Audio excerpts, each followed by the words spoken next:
이 방망이는 이제 내 것이다.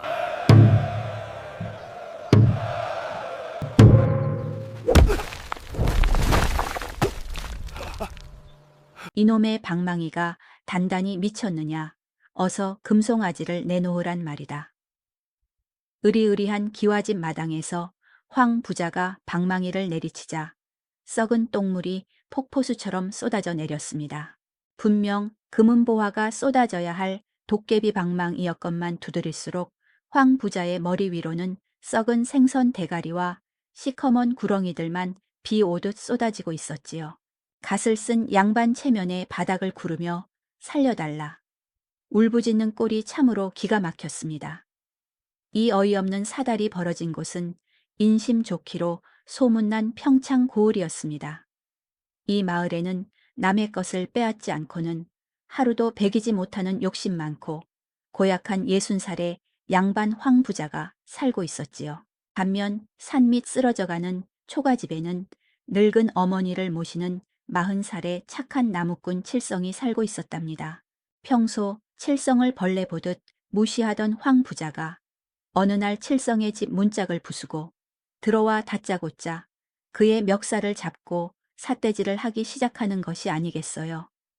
뒷산에서 주워 온 저 낡은 나무 방망이를 당장 내놓지 않으면 관에 넘겨버리겠다는 무시무시한 협박과 함께 말입니다.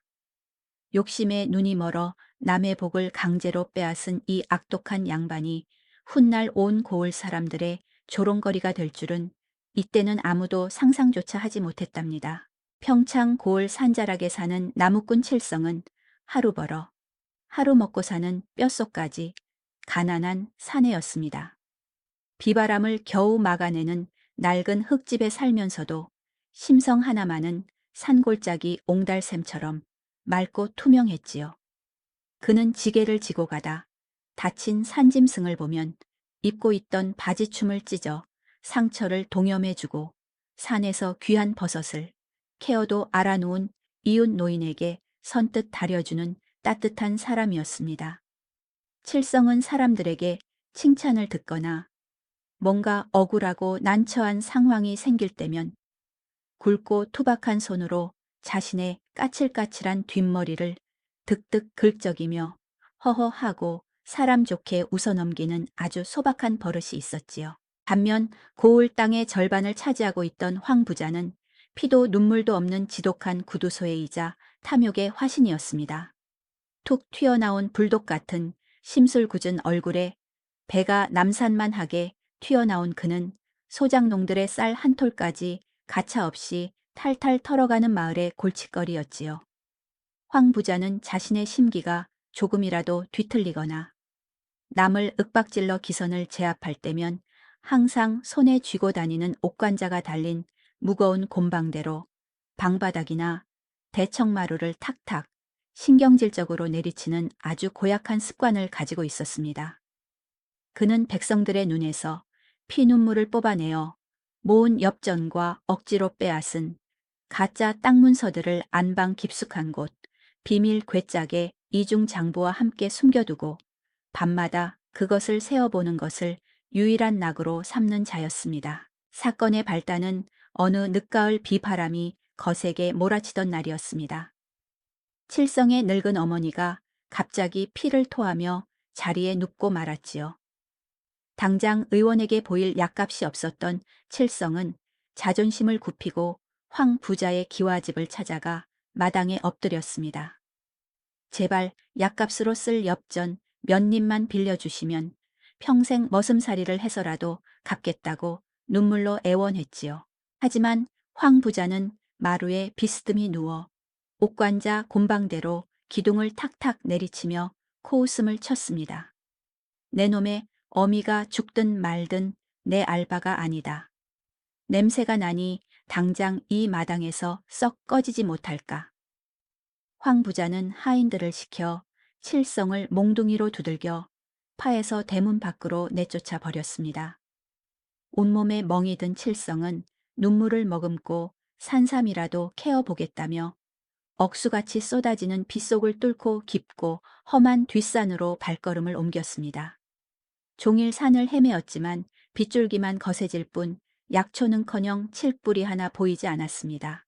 해가 지고 칠흑 같은 어둠이 깔리자 칠성은 추위와 허기를 피하기 위해 산골짜기 깊은 곳에 버려진 낡고 흉흉한 폐가로 몸을 숨겼습니다. 마루 밑에 웅크리고 앉아 덜덜 떨고 있던 칠성은 주머니를 뒤져 나제 산길에서 주워 소중히 챙겨두었던 딱딱한 개암나무 열매 하나를 꺼내 들었습니다. 어머니를 생각하며 허기라도 달랠 요량이었지요. 그런데 바로 그때였습니다. 밖에서 천둥 치는 듯한 요란한 쿵쿵 발소리와 함께 괴상하고 시끌벅적한 무리가 폐가 안으로 우르르 몰려들어 오는 것이 아니겠습니까? 기겁을 한 칠성은 급히 폐가 천장의 어두운 다락방 구석으로 기어 올라가 숨을 죽인 채 아래를 내려다 보았습니다. 마루에 모여든 것들은 사람이 아니었습니다. 머리에 날카로운 뿔이 달리고 호랑이 가죽을 두른 붉고 시퍼런 얼굴에 산속 도깨비들이었지요. 칠성은 너무 놀라 하마터면 비명을 지를 뻔했지만 필사적으로 입을 틀어 막았습니다. 도깨비들은 기둥만 남은 폐가 한가운데 모여 앉아 자기들끼리 신나게 잔치를 벌이기 시작했습니다. 방망이를 뚝딱거리자 커다란 바위가 먹음직스러운 떡으로 변하고 흙먼지가 향기로운 술로 변하는 기괴한 광경이 펼쳐졌지요. 밤이 깊어가도록 도깨비들의 놀파는 끝날 줄을 몰랐습니다. 그때였습니다. 술에 취한 덩치, 큰 붉은 도깨비 한 녀석이 칠성이 숨어있는 다락방 쪽을 향해 코를 벌름거리며 킁킁거리기 시작했습니다. 어디서 이리 고소하고 구수한 냄새가 나는고 이 근처에 인간놈이 숨어있는 게 분명하다. 당장 찾아내어 안주거리로 씹어먹자꾸나. 도깨비들이 일제히 무서운 눈을 번뜩이며 다락방 쪽으로 다가오기 시작했습니다. 칠성은 이제 꼼짝없이 도깨비들에게 뼈째로 씹어먹힐 것이라 생각하니 눈앞이 아득해졌습니다. 온몸이 덜덜 떨리면서 무심코 손에 꽉 쥐고 있던 그 딱딱한 개암나무 열매를 입에 넣고 꽉 깨물어버리고 말았지요. 탁타닥. 조용한 팩의 개암 열매 깨지는 소리가 마치 마른 하늘에 벼락이 치는 소리처럼 요란하게 울려 퍼졌습니다. 그 날카로운 소리에 깜짝 놀란 도깨비들은 일제히 비명을 지르며 낮아빠졌습니다. 아이고, 천둥이 친다. 낡은 집, 기둥이 무너진다. 어서 도망치자. 인간의 냄새를 쫓던 도깨비들은 개암 깨무는 소리를 집이 무너지는 소리로 착각하고는 혼비백산하여 서로의 발을 밟으며 문 밖으로 허둥지둥 달아나 버렸습니다. 도깨비들이 떠나며 마지막에 한 마리가 다락방을 향해 킥킥거리며 중얼거리기를 인간의 시커먼 속내까지 다 비추는 우리 방망이를 누가 가지든 그자의 진짜 속이 만천에 드러날 터이니 재미있게 구경이나 해보자꾸나 라는 알 수 없는 말을 남기고 사라졌지요. 눈 깜짝할 사이에 폐가는 다시 쥐죽은 듯 고요해졌답니다. 아침 해가 밝아오자 칠성은 그제야 안도의 한숨을 쉬며 다락방에서 조심조심 기어 내려왔습니다. 마루 위에는 도깨비들이 서둘러 도망치느라 미처 챙기지 못하고 흘려두고 간 은장식이 박힌 낡고 거뭇거뭇한 나무 방망이 하나가 덩그러니 놓여 있었습니다. 칠성은 그 기이한 방망이를 소중히 품에 안고 산을 내려와 집으로 돌아왔습니다. 혹시나 하는 마음에 칠성은 자리에 누워 앓고 있는 어머니의 약을 생각하며 조심스럽게 방망이를 바닥에 톡톡 두드렸습니다. 어머니 병을 고칠 귀한 산삼 한 뿌리만 내어주련. 그러자 믿을 수 없는 일이 벌어졌습니다. 낡은 나무 방망이 끝에서 펑 하는 경쾌한 소리와 함께 하얀 연기가 피어오르더니 금방 캔 듯 촉촉한 흙이 묻어있는 굵직하고 싱싱한 산삼 한 뿌리가 눈앞에 툭 떨어진 것이 아니겠어요. 칠성은 뛸 듯이 기뻐하며 그 산삼을 정성껏 다려 어머니께 올렸고 어머니의 오랜 병환은 며칠 만에 씻은 듯이 나았습니다. 도깨비 방망이의 엄청난 능력을 알게 되었지만 착한 칠성은 결코 무리한 욕심을 부리지 않았습니다.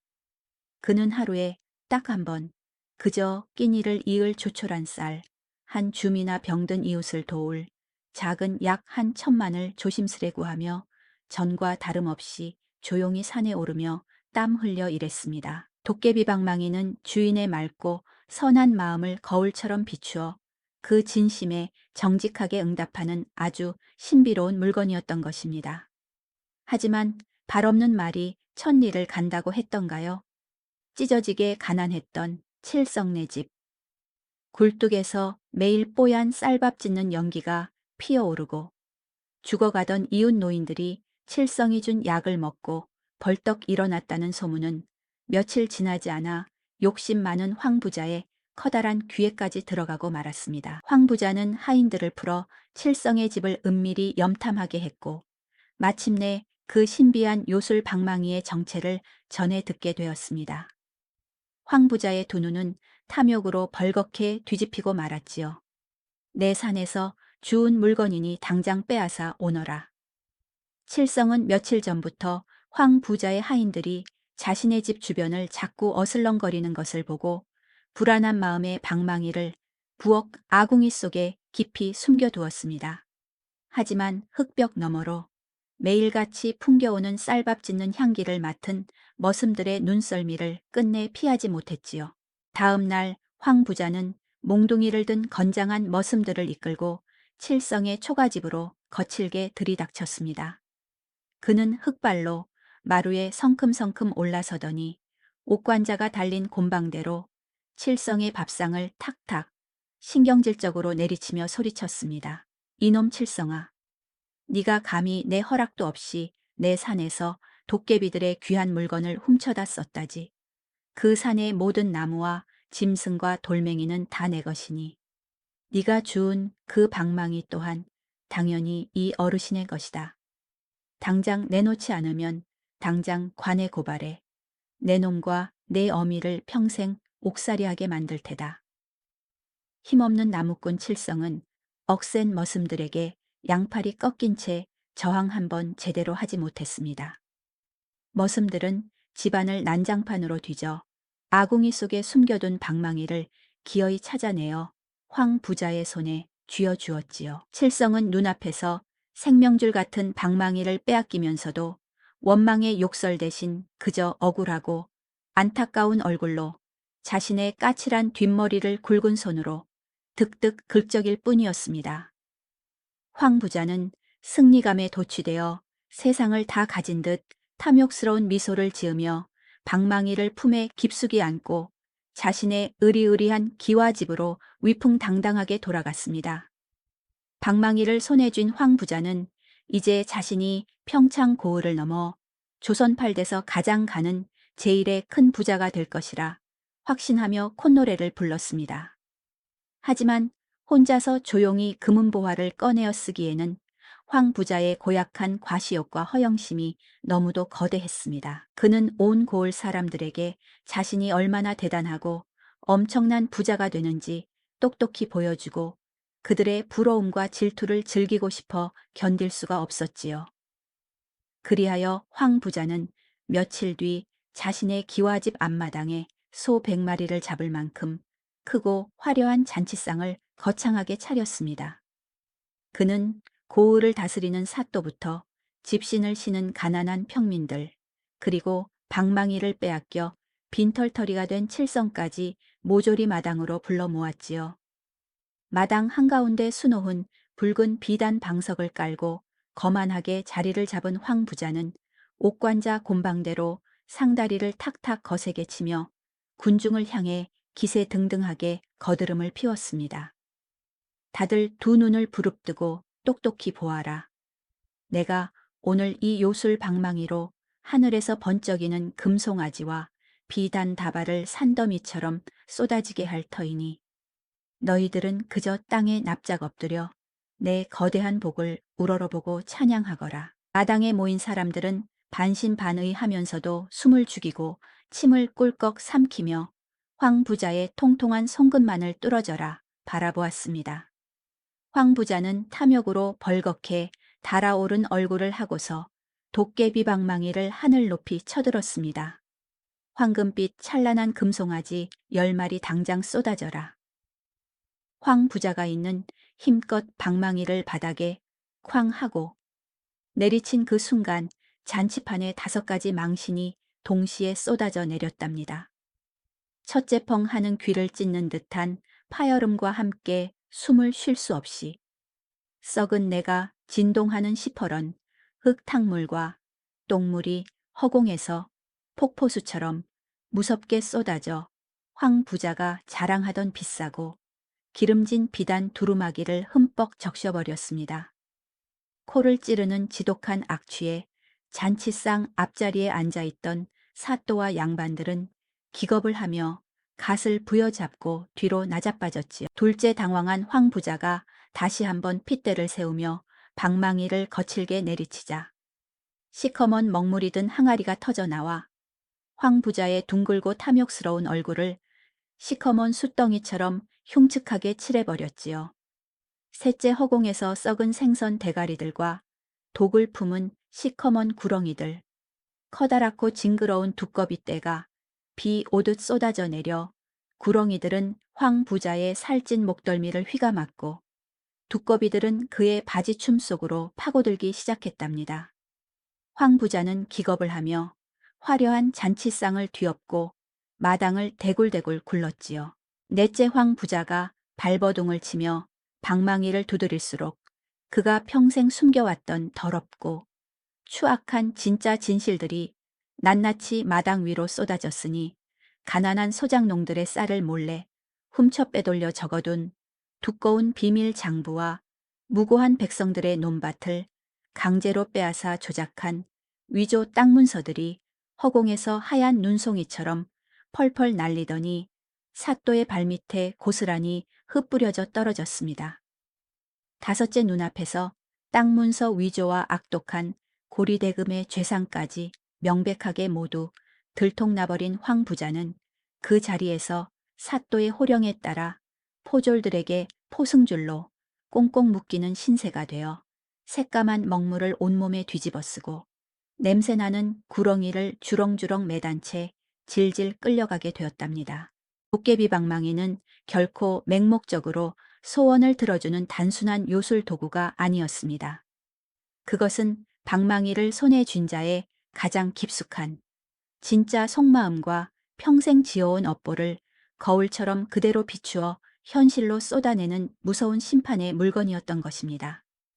병든 어머니를 위하는 착하고 맑은 칠성에게는 선하고 생명을 살리는 약초를 내어주었지만 이기적인 탐욕과 악행으로 뭉친 황 부자에게는 그의 시커먼 속내처럼 더럽고 썩어빠진 오물과 추악한 죄상들만을 남김없이 토해낸 것이지요. 숨을 죽이고 있던 평창 고을 사람들은 처음에는 너무 놀라 입을 다물지 못했지만 흩날리는 장부의 내용과 황 부자의 추악한 꼴을 확인하고는 이내 배를 부여잡고 박장대소하기 시작했습니다. 저 꼴 좀 보게나 남의 눈에 피눈물을 내더니 제 속이 저리 썩어 문드러진 줄은 여태 몰랐던 계지황 부자의 그 지독한 탐욕이 결국 썩은 똥물이 되어 제 머리 위로 돌아왔구나. 백성들의 억눌렸던 조롱과 통쾌하고 짜릿한 비웃음 소리가 으리으리한 기와집 마당을 가득 채우며 울려 퍼졌습니다. 사또는 황 부자가 빼앗아 두꺼운 장부에 적어두었던 모든 부당한 재물을 원래 주인들에게 돌려주라 명하셨고 칠성의 어머니가 오래전 잃었던 산자락 작은 텃밭도 그날로 다시 칠성의 손에 돌아왔답니다. 포졸들에게 몽둥이를 맞으며 끌려가는 황 부자의 꼴을 구경꾼들 틈에 섞여 조용히 지켜보던 착한 나무꾼 칠성은 자신의 까칠한 뒷머리를 굵은 손으로 득득 긁적이며 사람 좋게 허허하고 크게 웃어 보였습니다. 거참 도깨비 방망이가 사람의 시커먼 속마음을 아주 훤히 들여다보고 씻어주나 봅니다. 모든 소동이 시원하게 끝난 후 바닥에 뒹굴던 방망이는 원래의 주인인 산속 도깨비들에게 돌아간 것인지 아니면 하늘로 승천한 것인지 그 자리에 하얀 영이만 남긴 채 홀연히 자취를 감추고 말았습니다. 하지만 칠성은 잃어버린 방망이를 전혀 아쉬워하거나 아까워하지 않았습니다. 이미 병을 털고 튼튼해진 사랑하는 어머니와 자신을 칭찬해주는 이웃들과 나누었던 따뜻한 마음의 온기만으로도 그는 세상 그 누구보다 행복하고 부유한 사람이었으니까요. 세상에 땀 흘리지 않고 요행으로 거저 얻어지는 진짜 복은 없는 법입니다. 남의 것을 부당하게 탐내고 오직 자신의 이익만을 위해 악착같이 살아가는 자의 마음속에는 번쩍이는 금은보화가 아니라 썩은 오물과 죄악만이 무겁게 쌓여가는 것이지요. 지나친 욕심으로 부풀린 바에는 언젠가 그 추악한 무게를 이기지 못하고 산산이 터져버려 온 세상의 비웃음거리가 되기 마련입니다.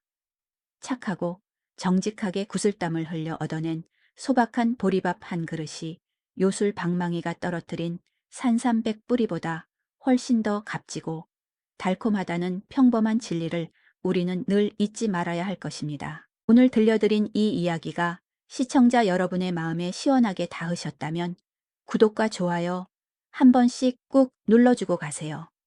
그래야 다음에도 이렇게 밤이 깊어가는 줄 모를 예시이야기 한 자락 정성껏 풀어드릴 수 있답니다. 댓글에 통쾌 두 글자만 남겨주시면 제게 참으로 큰 힘이 된답니다. 다음에도 더 정성껏 준비해서 찾아뵙겠습니다.